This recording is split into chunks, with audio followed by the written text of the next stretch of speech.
श्रावण महिना म्हणजे सण समारंभ आणि व्रतवैकल्याने भरलेला असा हा पवित्र मराठी महिना.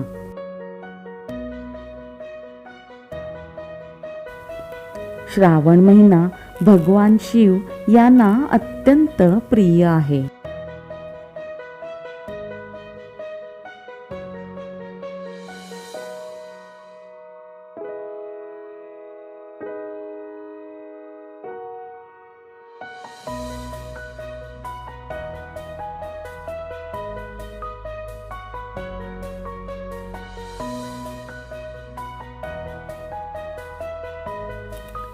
महाडचे आराध्य दैवत असणाऱ्या श्री वीरेश्वर महाराजांच्या दर्शनासाठी दर सोमवारी, विशेषतः श्रावणी सोमवारी भाविक मोठ्या भक्तिभावाने येतात.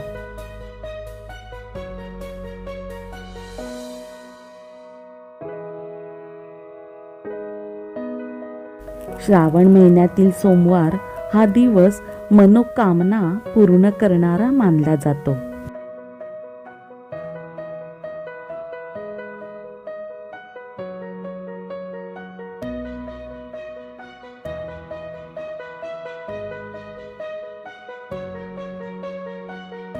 असे म्हटले जाते की श्री वीरेश्वर महाराजांची मनोभावे भक्ती, पूजा, व्रत केल्याने श्री वीरेश्वर महाराजांची कृपादृष्टी त्यांच्या भक्तांवर कायम राहते.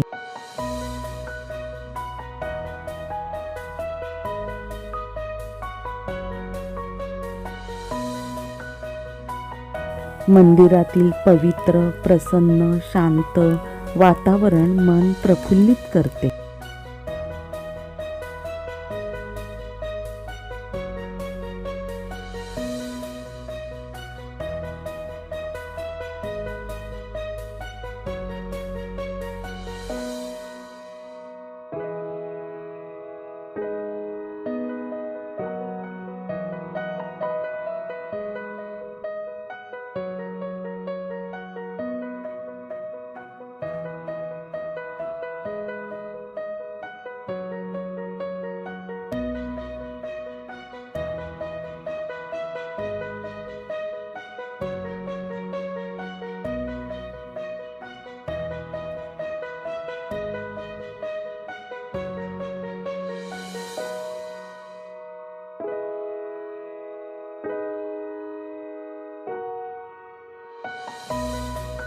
पावसाळा सुरू झाला की महाडच्या आजूबाजूचा परिसर गर्द हिरवाईने नटलेला पाहावयास मिळतो. महाड शहर डोंगर रांगांनी वेढलेले असल्यामुळे या डोंगर रांगांवरील गर्द हिरवाई पाहून डोंगर रांगांनी हिरवागार शालू परिधान केल्याचा भास होतो. कृष्णवर्णीय मेघाने गिरीमाथा झाकून जातो. डोंगर माथ्याने मंदिर धारण केल्याचा भास होतो आणि ओठांवर रोळू लागतात.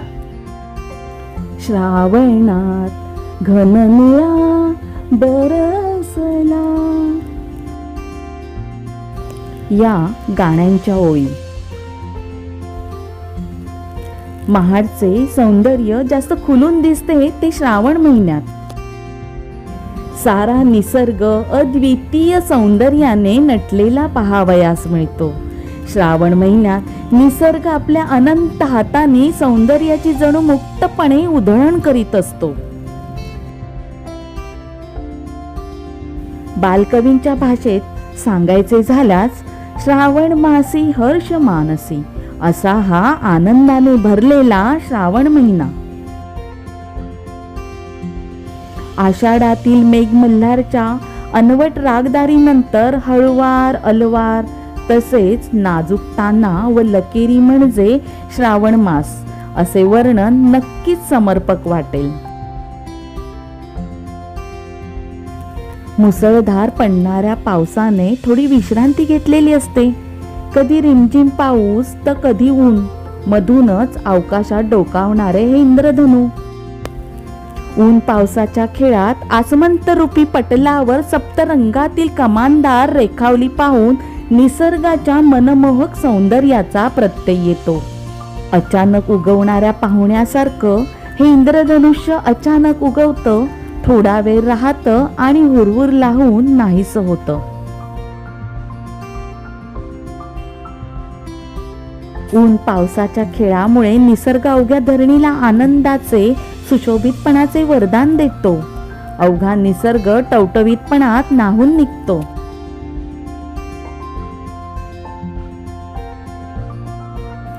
छत्रपती शिवरायांच्या स्वराज्याचे शिलेदार व पेशव्यांचे सरदार बलकाजीराव पालांडे यांच्या किल्ले रायगड या स्वराज्याच्या राजधानीच्या रक्षणासाठीचा दिलेला लढा आजही त्यांच्या मूळ गाव असणाऱ्या तेडघर या गावात अभिमानाने सांगितला जातो.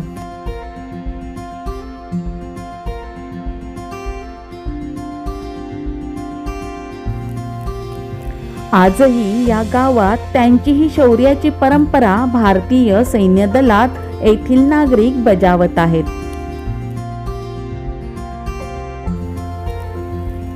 महाड रायगड मार्गावरील महाड शहरापासून अवघ्या 3 किलोमीटरच्या अंतरावर असलेले हे तेडघर हे गाव.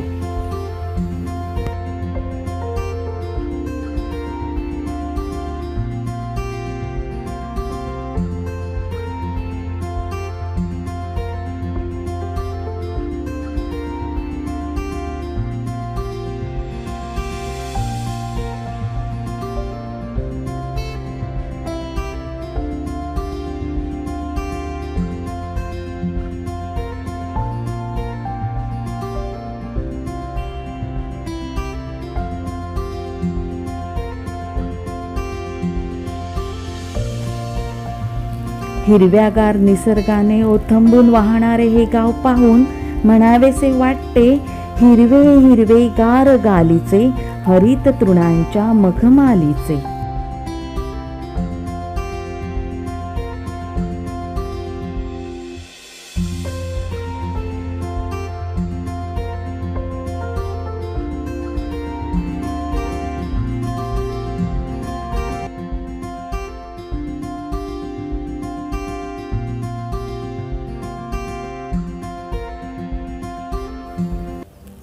पावसाळा सुरू झाला की महाडच्या आसपासच्या परिसरात डोंगरावरून कोसळणारे अनेक धबधबे आपणास पाहावयास मिळतात. त्यातीलच एक म्हणजे पाचाड नजीक असणारा पाचाडचा धबधबा. महाड रायगड मार्गावर असणाऱ्या या धबधब्याच्या शुभ्र जलधारा आपल्याला मंत्रमुग्ध करतात. पाण्याचे उडणारे तुषार अंगावर घेत चिंब भिजण्यात एक वेगळाच आनंद अनुभवायास मिळतो.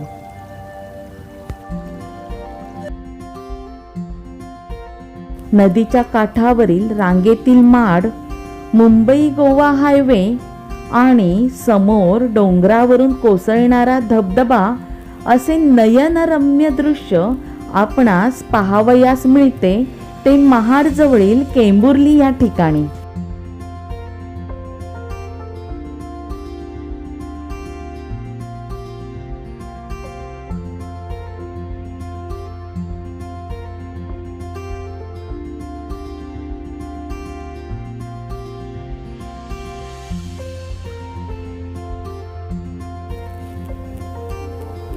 मुंबई गोवा हायवेवरून जाताना महाड जवळील केंबुर्ली धबधबा आपले लक्ष वेधून घेतो आणि आपली पावले आपोआपच धबधब्याच्या दिशेने जाऊ लागतात.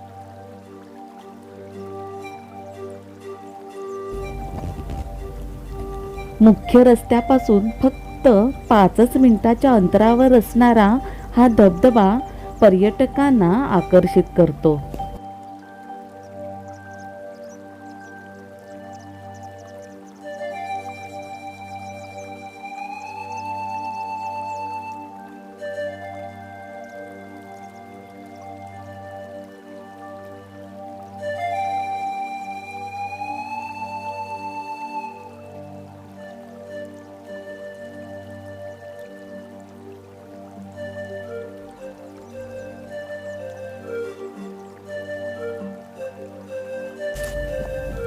उंच डोंगर माथ्यावरून कोसळणारा हा धबधबा पाहून मन थक्क होऊन जाते.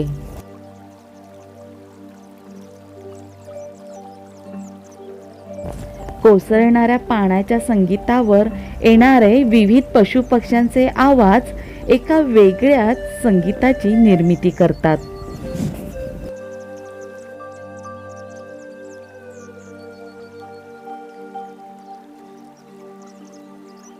निसर्ग सौंदर्याचा आस्वाद घेत या धबधब्याखाली भिजणे म्हणजे स्वर्गीय आनंद असतो.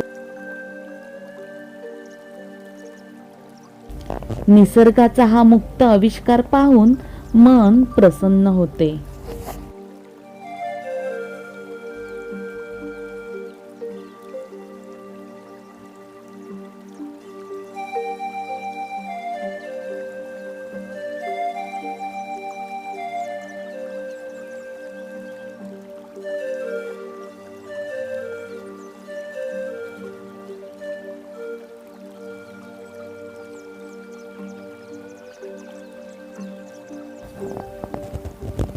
आला हा श्रावण महिना, महिना श्रावण सरींचा, खळखळ करी आवाज तो धबधब्याचा, असा हा कुर्ला धबधबा.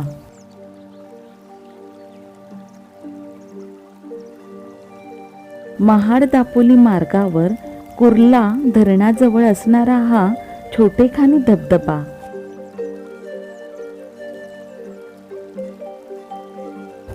बच्चे कंपनीना मनमुराद आनंद लुटण्यासाठी असलेला हा सुरक्षित धबधबा.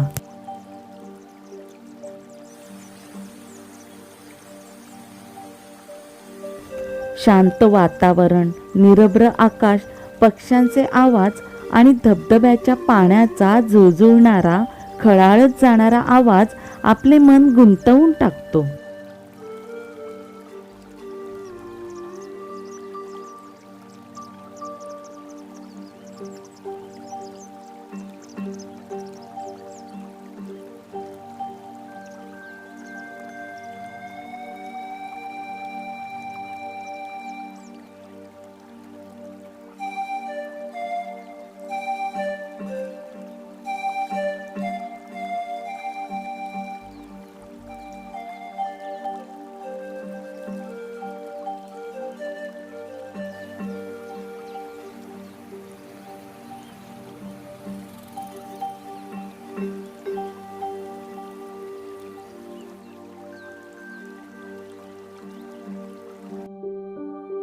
हिरव्या चिंब पावलानी रम्य श्रावण बहरला, चैतन्य स्पंदनानी अणुरेणूत मोहरला.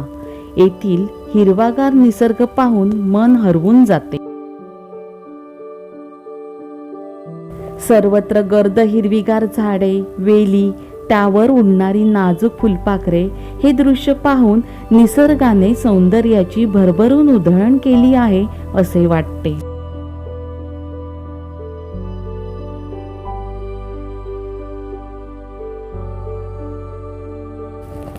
महाड शहराला पाणी पुरवठा करणाऱ्या धरणांपैकी एक म्हणजे कुर्ला धरण.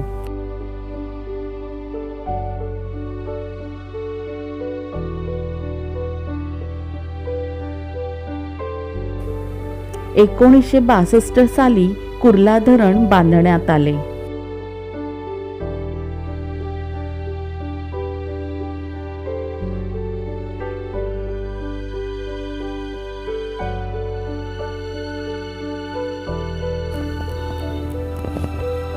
कुर्ला धरणाच्या आजूबाजूचा परिसर घनदाट झाडीने वेढलेला आहे.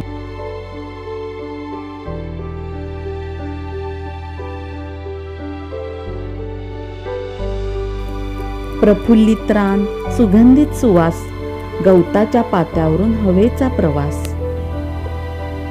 नीरव शांतता, पाण्याचा आवाज, असे वातावरण आपणास तेथे पाहावयास मिळते.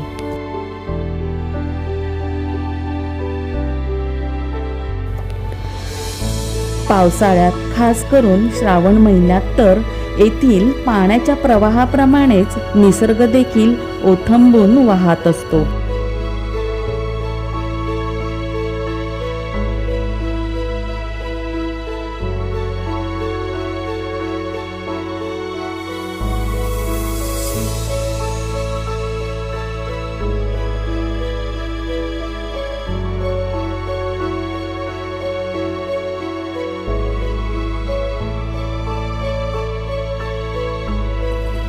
गर्द हिरव्यागार वृक्षांवरून उडणारे हिरवेगार पोपट पाहताना आपण गुंग होऊन जातो.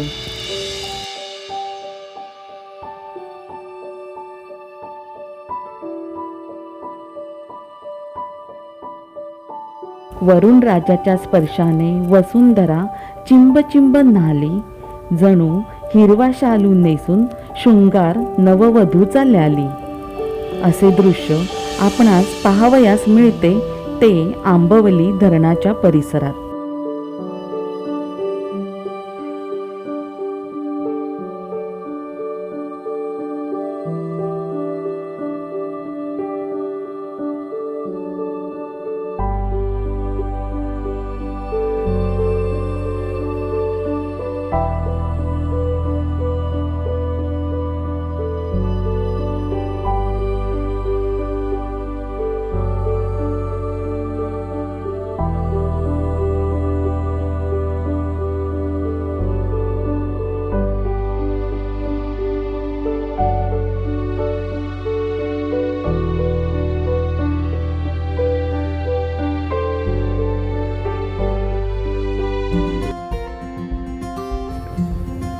रंग रंगात रंगला श्रावण, नभ नभात उतरला श्रावण, पान पानात लपला श्रावण, फुल फुलात उमलला श्रावण.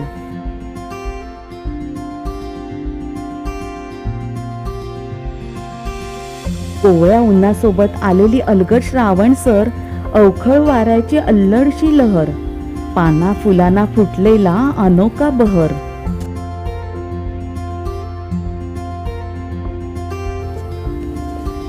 निसर्ग देवतेच्या शिरपेचात विविध रंगांचे आणि गंधांचे वळेसर माळण्यासाठी श्रावण महिन्याचाच प्रारंभ व्हावा लागतो.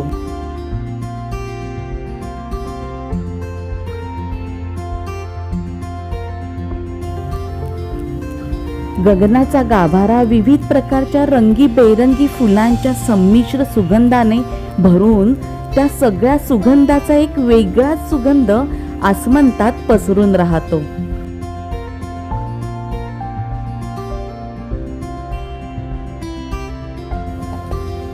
श्वासात भरलेला हा अनामिक सुगंध मनाला उल्लसित करतो.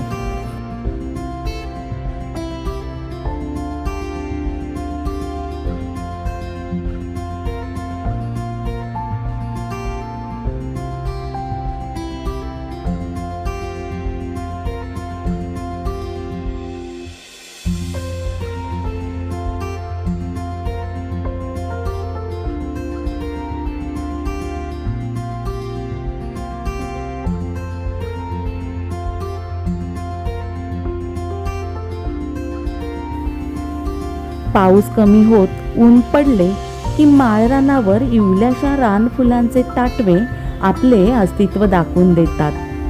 या रानफुलांचं फुलणं म्हणजे श्रावण महिन्याच्या स्वागताप्रसंगी निसर्ग देवतेला झालेला आनंदाचा परिपाक म्हटला पाहिजे.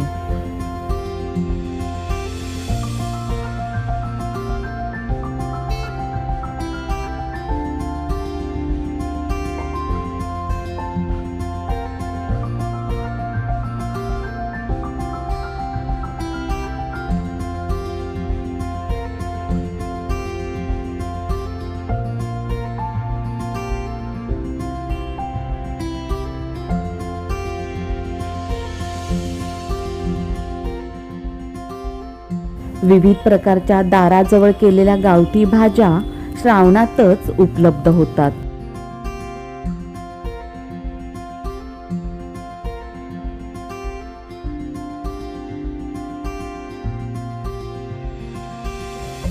त्यांची चव आणि गंध तर लाजवाब असतो.